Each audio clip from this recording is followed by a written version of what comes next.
Hello everybody, how's it going? I'm the Tmeister and welcome back to the Greater Timbukton region. Today guys is a very exciting episode because I am pleased to present to you guys the village of Edingberg.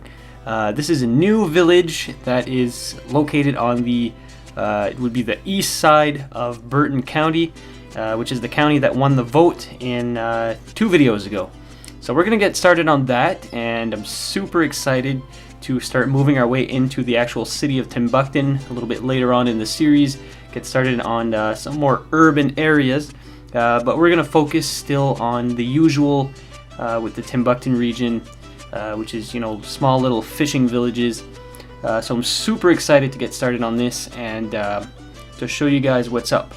So the story behind Edingberg, it's a little village. The population is, you know, once everything is complete, is going to be about 4,000 or 5,000 people, and the main city, or I guess the main economic driving force in town is going to be both fishing and tourism. So it's going to be pretty much similar to Aberdeen, except it's going to be a lot less commercial. So there isn't going to be any like supermarkets or anything like that in Edinburgh. It's pretty much solely going to be little shops, mom and pop shops, and little restaurants, boutiques, all that sort of stuff. And the main inspiration for this town, I took a lot of inspiration from Lunenburg in Nova Scotia. I traveled there this summer. It was my first time there, and it was really awesome. You know, it's just a little village, couple thousand people. I bet that there was a higher number of tourists in the city or in the village than there were actual residents. People are walking everywhere in the streets, and there's just tons of little craft shops and gift shops and little restaurants. So it was a pretty nice place to be. Another good example that's sort of similar to this area would be Bar Harbor, Maine. I visited both places for the first time this summer, and I surprisingly found a lot of similarities between the two. So there's no retail whatsoever. It's all like little boutiques and shops, and I mean the main economic driving force for both towns are mostly both fishing and tourism. So that's exactly what this is going to be, and you know, they're exactly based upon those 2 villages. So before getting into anything, I'd just like to apologize for my absence for a little while. I haven't released a actual gameplay footage video episode, whatever you want to call it, in a little while. I've just been super busy with work and other things, so I do apologize for that, but I'm hopefully going to get back into the game. I have a ton of content ready to go for you guys, so I don't think you have to worry about that for a little while. So anyways, with that being said, we're going to jump right into it, and now that I have the road layout placed down for the village, I'm going to start to lay down a whole bunch of civics. So, you know, hospitals, police stations, schools, all that sort of thing. And for Edingberg, I didn't think it was necessary to put a high school because it's only about like a 10-minute drive into the suburban city of Burton. So, yeah, I thought it just made sense to not put a high school in Edingberg. So we're going to work on downtown now, and downtown was quite a big challenge in this project. Although downtown is super tiny, it was one of the most challenging projects so far. Because I was basing the town so closely on Lunenburg, a lot of the buildings I noticed were like old wooden buildings that were built in like the late 1800s or early 1900s that, you know, have been restored over the years, have been repainted. Some are, you know, in sort of rough shape. So I wanted to get that same vibe as closely as I could, and the closest thing that I could find on the workshop were these buildings here from 220 Hertz on the workshop, and funny enough, they're actually based on some buildings that are in Charlottetown, which is the capital of Prince Edward Island. You know, it's about an hour drive from my actual location, so these buildings are quite familiar to me. You know, they're really close to home, so I'm just trying to get the whole downtown to have that, you know, sort of stereotypical Maine / Nova Scotia feeling because there's a lot of similarities between the two places. So I'm just trying to get everything to look as more accurate as I can. So what's interesting is this project was actually one of the most fun things I've ever built in the game, period.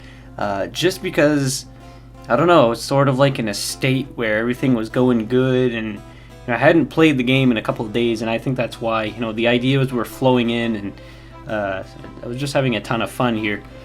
And I decided to adventure myself in a little bit more detailing than I usually go into, and a little bit more terraforming as well. And you'll see here in a couple of minutes that I sort of created this structure. I'm not going to get into too many details right now. I'll just let you guys see for yourselves, but I think it's pretty awesome, and it brings like another level of realism and just uniqueness to the region. So yeah, just expect that in the next couple of minutes. So there's going to be a lot of skipping around in this video for the first couple of parts. As you can see here, you didn't see me plop down all of these houses because I just want to keep like the generic stuff out of the video. I mean, I don't want to bore you guys too much with a lot of repetitive stuff, so I try to pick and choose what gets into the final cut of the video. Because I want you guys to remain engaged and interested in these videos. So that's why I take the little bit of extra time to edit and to go through all of my footage to make sure that I give you guys the best quality content that I can produce. It's a lot of work, but I think it's worth it in the end. So what I'm doing right now is building the port area of Edinburgh, and again, this is going to be pretty much totally based off of the port region in Lunenburg, although it's going to be sort of to a smaller scale. It's not going to be as huge as Lunenburg, because you can walk like 20 minutes from end to end of the town, so it's pretty extensive. But in this case, we're just going for a smaller example. But nonetheless, I think it looks pretty awesome at the end here. So it's right about this time where I wanted to create something unique, and with St. Patrick's Day being pretty close to when I was building this. Actually, it was like the day before or something when I was filming this. And so all the ideas were sort of flowing in, and with Nova Scotia being like one of the biggest St. Paddy's Day celebration places, I thought I would make this village to closely represent that. And as you can see here, I plopped down like a Paddy's pub or whatever it's called. I think it's just like a default building in the game. But yeah, I just want to represent like the whole vibe and the whole, how would I say that, to just represent that area as closely as I could. And I think I'm doing a pretty good job here. And this is about the time when I got the idea to build this sort of terrace area between the two buildings right here. And there's actually something similar to this in both Bar Harbor, Maine and Lunenburg. So you have like this big open terrace where people can just go out and chill, sit down, have a coffee or whatever, and there's all like these little gift shops all around. So yeah, I mean it's a pretty interesting area, and just the amount of inspiration that I was getting while building this was pretty great. Because I'm pretty familiar with all of these areas now, and having traveled to Maine this summer, it just made me notice all the similarities between like northern eastern US and Canada. I mean, it's pretty awesome to see just how similar everything is. They both have their differences, but at the end it's pretty much the same sort of culture, I guess. One thing that I'm not a big fan of, but I sort of worked around it. I wish the height difference wasn't so great between the lower and the upper level that you're seeing here. I think it's pretty steep. It's probably like a good 10 meters or something. I mean, it doesn't look bad or anything like that, but I think I would just rather everything be a little bit more level. But nonetheless, I mean, when you're looking at the whole town from a distance, from like on the other side of the bay, I mean, the area just looks so nice when you're up on the like the area is on a hill, right? So you pretty much see the entire village from the other side of the bay. And I'll be able to show you guys in a couple of minutes. So I'm gonna stop talking for a couple of minutes. I'll let you guys enjoy me struggling with the Move It tool to get everything to fit just right. But as you'll see in a couple of minutes, you'll see that the end result is quite stunning.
Alright everybody, so as you can see, things are starting to shape up, and already I'm super excited. Everything is looking just the way that I like it, and although I'm going, just going with the flow, and I don't really have a real plan here, except, trying to make it to look as similar as I can to a few places, I think we're doing pretty good.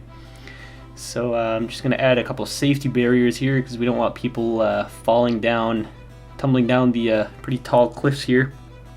But at the end, there's not going to be too many cliffs that are visible. Everything's going to be sort of shrouded in either buildings or in shrubbery and different things. So yeah, that was just a failed attempt to put gates around the area, but I'm just gonna never mind about that, I suppose. So this is going to be one of the busiest parts of town. As you know, it's like a central terrace. There's a lot of shops and restaurants around, so everybody's going to sort of coagulate into the middle of the terrace here. So we have some balconies on all in different locations, and yeah, it's a pretty neat area. Of course, it's like the main way down onto the port, which is also going to be one of the main attractions, just like in Lunenburg. There was a ton of people walking all over the place, going to check out all the tall ships. And speaking of that, if you noticed in the beginning of the video, in the sort of preview, I was able to find one tall ship on the workshop. And I'll put a link down in the description to it if I don't forget. If I forget, just remind me, because I think a lot of people are going to be asking, where did I get that? Because yeah, I think it's a pretty unique asset. So yeah, I'm going to start to work on the port a little bit, and that's going to be sort of the main tourist attraction for the town. It's going to be a whole bunch of boutiques and you know, little markets everywhere, some tents, and I'm thinking of like the proper word, but you know, I just can't find it, so we're just going to go with what I just said there. So here we have a Bob Evans restaurant, and a little later in the video I got the idea to add a little bit of detail to it, and you'll see that it's quite fitting.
So like I mentioned earlier, guys, the pier area is going to be a large tourist attraction in itself.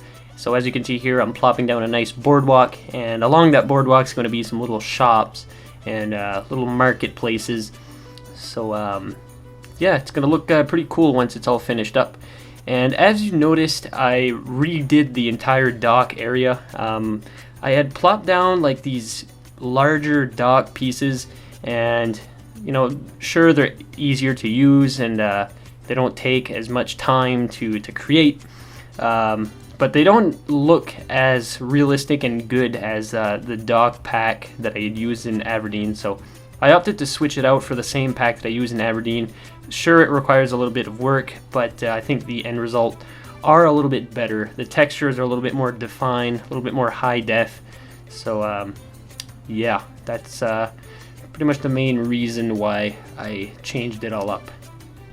And what I'm plopping down right now is a dock, or a floating dock pack that I found on the workshop, and they look pretty cool. I think I'm going to use these a lot more in the region. They're really simple to use, simple to plop down.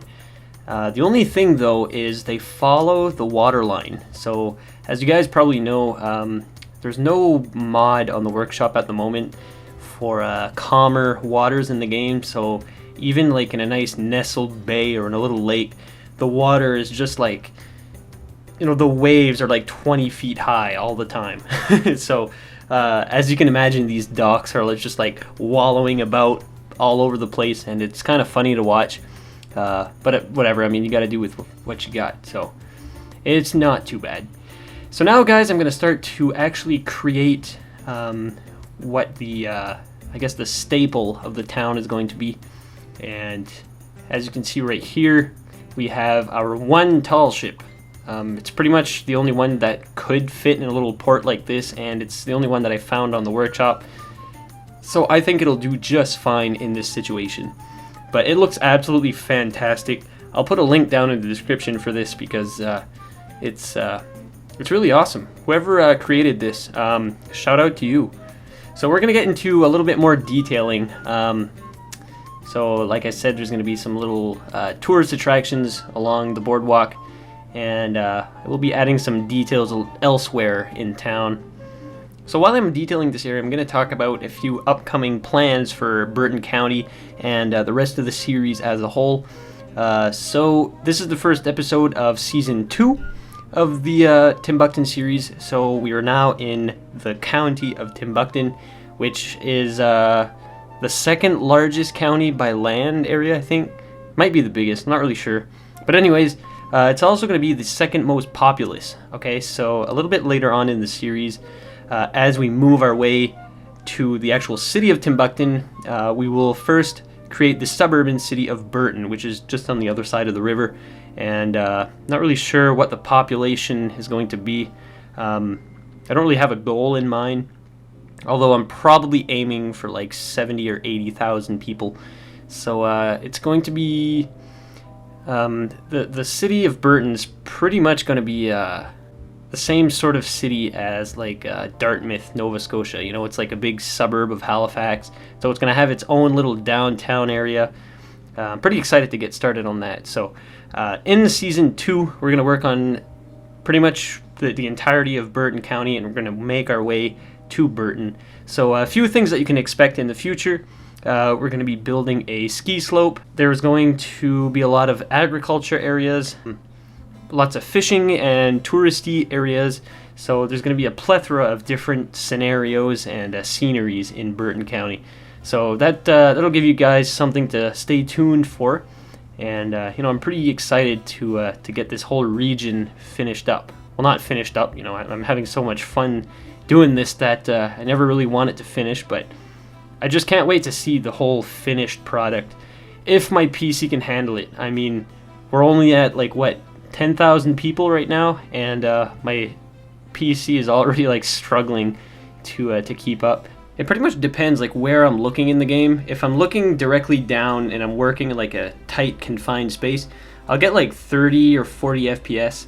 But if I'm zoomed out and the entire region is within my field of view, then I'll get 7. So it greatly depends on what I'm doing in the game. I think it's just the amount of assets and props that I use, because I've built cities with almost 300,000 people before, such as Belmont, and Belmont was the biggest city I've ever built in the past, and my PC had no problems running that. But that was probably a year after the game came out, something like that. I think it was 2 years ago when I was working on that city, and I only had a handful of mods, probably a couple hundred. So I had no problems getting 40 or 50 FPS, even at 100,000 people. And for City Skylines, that is very good. So yeah, as you just seen, I modified the Bob Evans building, like I mentioned a little bit earlier in the episode. Added a big lobster on the roof and a big crab sign.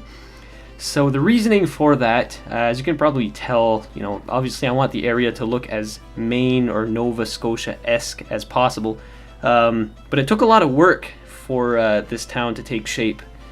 I looked on the workshop for, I guess, a good 2 hours just searching for various buildings or props or, anything really that I can add to the town just to give it that vibe.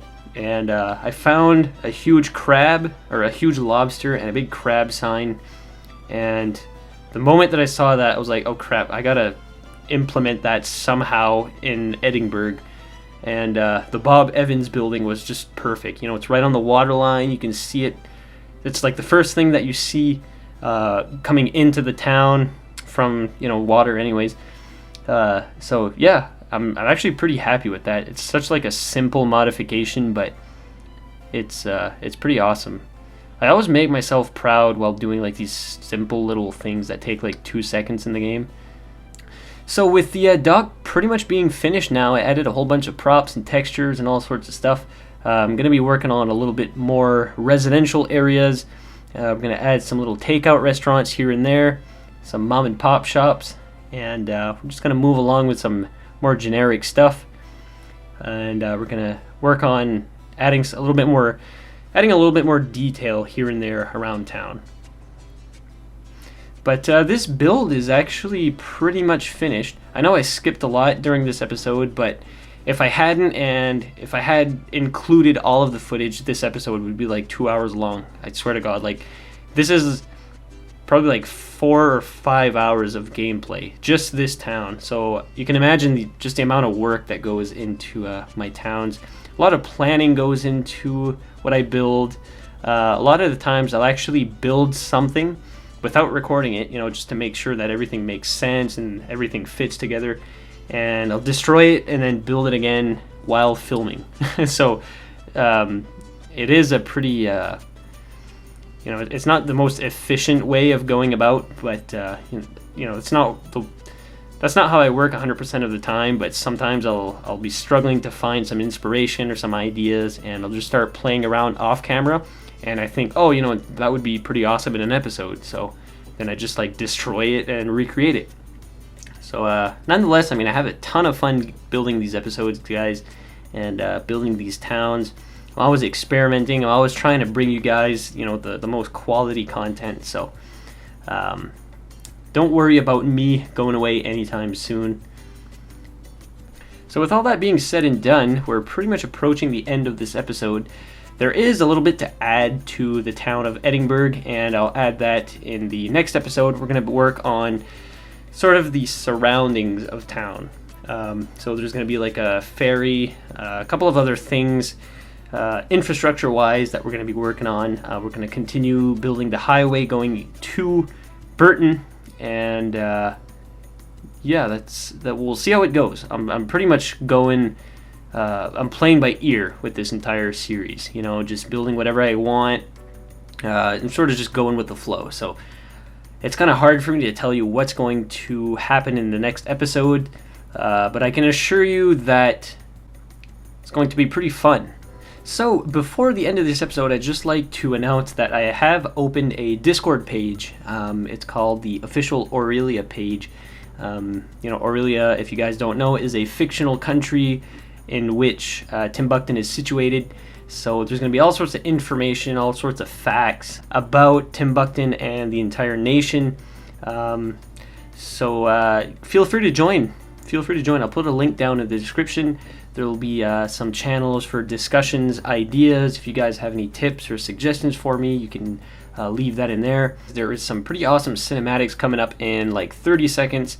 So with that being said, until the next episode, please take care, guys. And don't leave just about. And I'll be pretty active on that page. I'll be checking it pretty much every day.